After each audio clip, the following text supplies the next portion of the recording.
Today we celebrate victory in Europe, which was declared 75 years ago on the 8th of May by Winston Churchill at 3 o'clock in the afternoon. And after 5 long years and terrible years of war and significant loss of life, celebrations broke out all across the UK, dancing in the streets, singing and celebration. And so we today start our weekend of celebration and also commemoration of those who made the ultimate sacrifice. These are unprecedented days and unprecedented times. So the national event won't be in the same way that it would have been.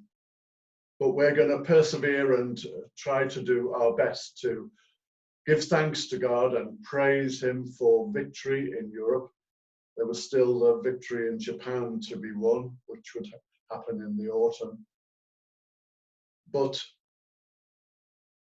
as a united kingdom, we'll be celebrating in our own way, in our own homes, in our own communities.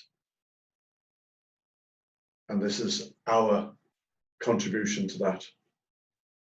Just to give you an outline that what's planned is that 11 o'clock in the morning there will be a time of remembrance and stopping for a moment of silence.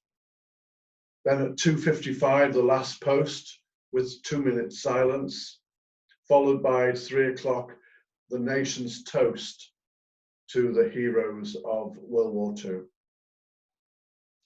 At 6:55 there will be a cry for peace, a prayer calling on God for peace around the world, and then 7 o'clock ringing out of the bells. This would have been at St. Nicholas's Church and as other churches around the country, but because of the lockdown we are unable to do this, so I'll be endeavouring to attach a clip so that we can ring out the bells to celebrate the peace that actually was won over tyranny and fascism and brought safety to our way of life in these United Kingdom countries of ours. And on Sunday at 10:30 there will be a commemoration and celebration service, and I will be leading our thoughts and our prayers on Sunday for a time of reflection and celebration and thanksgiving. So let's start with a recap and see what the news of the day.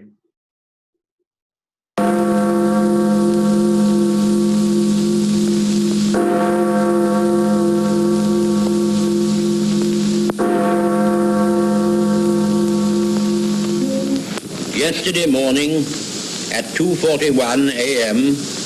at General Eisenhower's headquarters, General Jodl, the representative of the German High Command, and of Grand Admiral Dönitz, the designated head of the German state, signed the act of unconditional surrender of all German land, sea, and air forces in Europe to the Allied expeditionary forces and simultaneously to the Soviet High Command. Hostilities will end officially at 1 minute after midnight tonight, Tuesday, the 8th of May. But in the interest of saving lives, the ceasefire began yesterday to be sounded along all the fronts. The German war is therefore at an end. We may allow ourselves a brief period of rejoicing. Today is Victory in Europe Day. This was the moment we'd all been waiting for. Enormous crowds had gathered outside the House and all over the centre of London to hear the end of the war in Europe officially announced by the Prime Minister. True, VE Day had been anticipated by the people of London, who'd done a bit of unofficial celebrating the previous evening. But this was the real moment, And this is how Winston Churchill ended his broadcast. Advance, Britannia! Long live the cause of freedom! God save the King! After the Premier had repeated his announcement to the House of Commons, the Speaker led a procession of members, headed by Mr. Churchill and Mr. Greenwood, across to St. Margaret's for a Victory Thanksgiving service.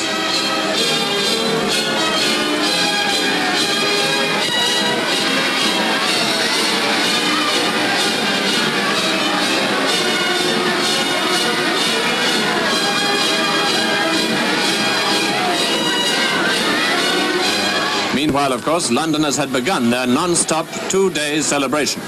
The end of the German war had come 11 months after the landings in Normandy. V-Day came less than a year after D-Day. But it was the end of nearly 6 years of war in Europe. No wonder people went a bit crazy. And this was it in the West End. All over the capital, as indeed in towns and cities throughout the country, it was the same story. This was it in Lambeth Walk.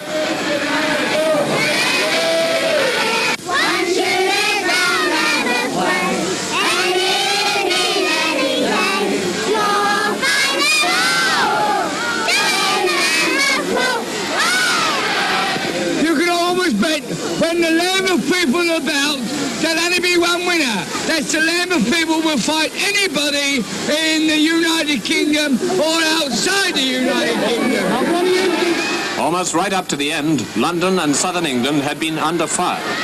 London certainly had as much right as anywhere to celebrate victory, and London certainly did.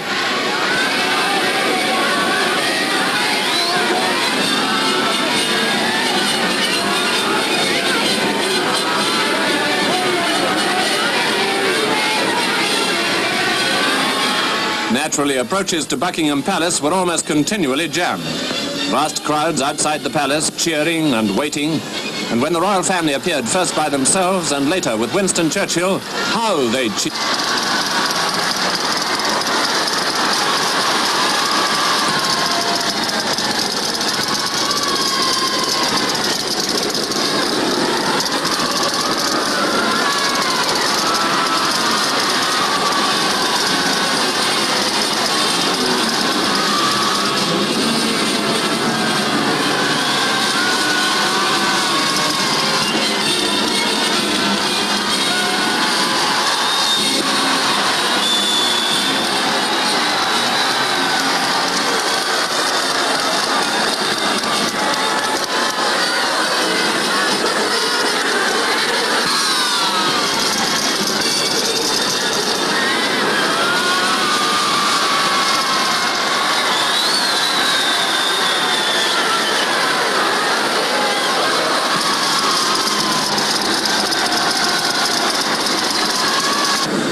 Day long and through most of the night, London's millions kept it up.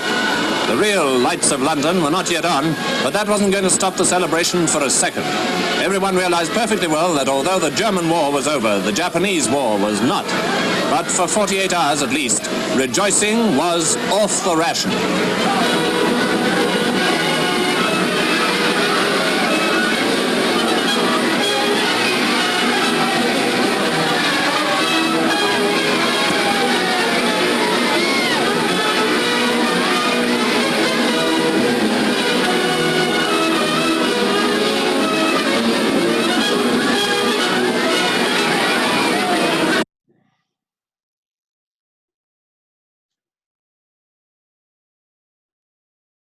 But of course, we mustn't forget that people gave up their lives so people could celebrate and we could have freedom. So we're now going to have our time of remembrance with the last post.